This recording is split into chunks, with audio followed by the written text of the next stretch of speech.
ഇവരെല്ലാം ഉത്തമനായ കമ്മ്യൂണിസ്റ്റ് ഇപ്പോൾ കോൺഗ്രസിന്. ജി സുധാകരൻ ഉത്തമനായ കമ്മ്യൂണിസ്റ്റ്, കുഞ്ഞികൃഷ്ണൻ ഉത്തമനും മഹാനുമായ കമ്മ്യൂണിസ്റ്റ്, അവസാനത്തെ കമ്മ്യൂണിസ്റ്റ്. അതിനുശേഷം ഇപ്പോൾ ടി കെ ഗോവിന്ദനെ കുറിച്ച് ഏറ്റവും 6 പതിറ്റാണ്ടിന്റെ കാലത്തിന്റെ ഉത്തമനായ കമ്മ്യൂണിസ്റ്റ് എന്നുള്ളതാ. ഒരു കമ്മ്യൂണിസ്റ്റ് CPM-ലെ ഒരു പ്രവർത്തകനോ ഒരു നേതാവോ ഉത്തമനായ കമ്മ്യൂണിസ്റ്റുകാരനായ ഒരു കോൺഗ്രസ്സുകാരന് ബോധ്യപ്പെടാൻ 2 കാര്യങ്ങൾ സംഭവിക്കണം. ഒന്നുകിൽ കാലത്തിന്റെ യവനികയ്ക്കുള്ളിലേക്ക് പറയണം, ഇല്ലെങ്കിൽ കോൺഗ്രസ് പാർട്ടിയിലേക്ക് ചേരണം. ഒന്നുകിൽ കാലൻ വന്ന് വിളിക്കുന്നു എന്ന് പറയുന്ന മുദ്രാവാക്യം ഉണ്ടല്ലോ, ആ സമയത്ത് ഉത്തമനായ കമ്മ്യൂണിസ്റ്റ് ആവും, ഇല്ലെങ്കിൽ കോൺഗ്രസ് പാർട്ടി വിളിക്കണം. ആ കോൺഗ്രസ് പാർട്ടിയിൽ ചേർന്ന് കഴിഞ്ഞാൽ ഉത്തമനായ കമ്മ്യൂണിസ്റ്റ് എന്നുള്ളതാ.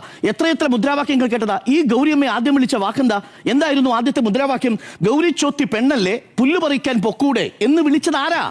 എന്നിട്ട് ഏറ്റവും ഒടുവിൽ ഇതേ ഗൗരിയമ്മയെ പാർട്ടിയുടെ ഭാഗത്തേക്ക് കൊണ്ടുവരും, പറയുന്നു പോരാളിയായ ഗൗരിയമ്മ എന്ന് പറയുന്നു. AKGയെ കുറിച്ച് എന്താ പറഞ്ഞത്? ജീവിച്ചിരിക്കുന്ന സമയത്ത് കാലൻ വന്ന് വിളിച്ചിട്ടും ഗോപാലൻ എന്താ പോവാത്ത എന്ന് ചോദിക്കുന്ന പാർട്ടി AKGയുടെ മരണശേഷം കേരളം കണ്ട ഏറ്റവും മികച്ച കമ്മ്യൂണിസ്റ്റ് എന്ന് മുദ്ര ചാർത്തി കൊടുക്കുക. ഇത് തന്നെയല്ലേ VS-ന്റെ കാര്യത്തിലും അവസാനത്തെ കമ്മ്യൂണിസ്റ്റ് എന്ന് പറഞ്ഞത്? ജീവിച്ചിരിക്കുന്ന കോടിയേരി ബാലകൃഷ്ണനെ കുറിച്ച് എന്താ പറഞ്ഞത്?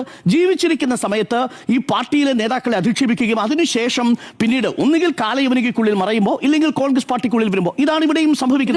മധുസൂദനൻ ഒരു ഏരിയ കമ്മിറ്റി ഓഫീസിന് വേണ്ടി പിരിച്ച കണക്കിൽ ബോധ്യപ്പെടാത്ത കുഞ്ഞികൃഷ്ണൻ പോയി ചേർന്നിരിക്കുന്നത് 100 വീടുകൾ വെച്ചു കൊടുക്കുമെന്നതിന്റെ പേരിൽ പൊതുപണം പിരിച്ച് അവിടെ ഒരു വീട് പോലും തറക്കല്ല് പോലും ഇടാതെ അടിസ്ഥാനമായിട്ട് അവിടുത്തെ അടിസ്ഥാനം പോലും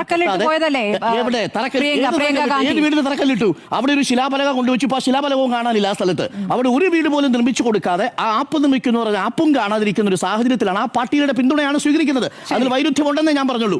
ഇവിടെ എന്താ സംഭവിച്ചത്? ടി കെ ഗോവിന്ദന്റെ അത് തന്നെയാണ് സംഭവിച്ചിരിക്കുന്നത്. ഇല്ലെങ്കിൽ ഒന്ന് ആലോചിച്ച് നോക്കൂ, ഈ തെരഞ്ഞെടുപ്പിൽ മത്സരിക്കാൻ വേണ്ടിയിട്ട് ആരുടെ പിന്തുണയാണ് കിട്ടുന്നത്? വലതുപക്ഷത്തിന്റെ പിന്തുണയാണ്. എങ്ങനെയാണ് ഈ വലതുപക്ഷത്തെ കുഞ്ഞികൃഷ്ണന് പിന്തുണയ്ക്കാൻ പറ്റുക? കുഞ്ഞികൃഷ്ണൻ എങ്ങനെയാ സ്വീകരിക്കാൻ പറ്റുക? പ്രതിലോമ ശക്തികളെന്ന് നാഴികയ്ക്ക് 40 വട്ടം പറഞ്ഞവരുടെ പിന്തുണ സ്വീകരിക്കാൻ എങ്ങനെയാണ് കമ്മ്യൂണിസ്റ്റ് പാർട്ടി, ഞാൻ ഇപ്പോഴും കമ്മ്യൂണിസ്റ്റ് ആണെന്ന് പറയുന്ന ആൾക്ക് പറ്റുക?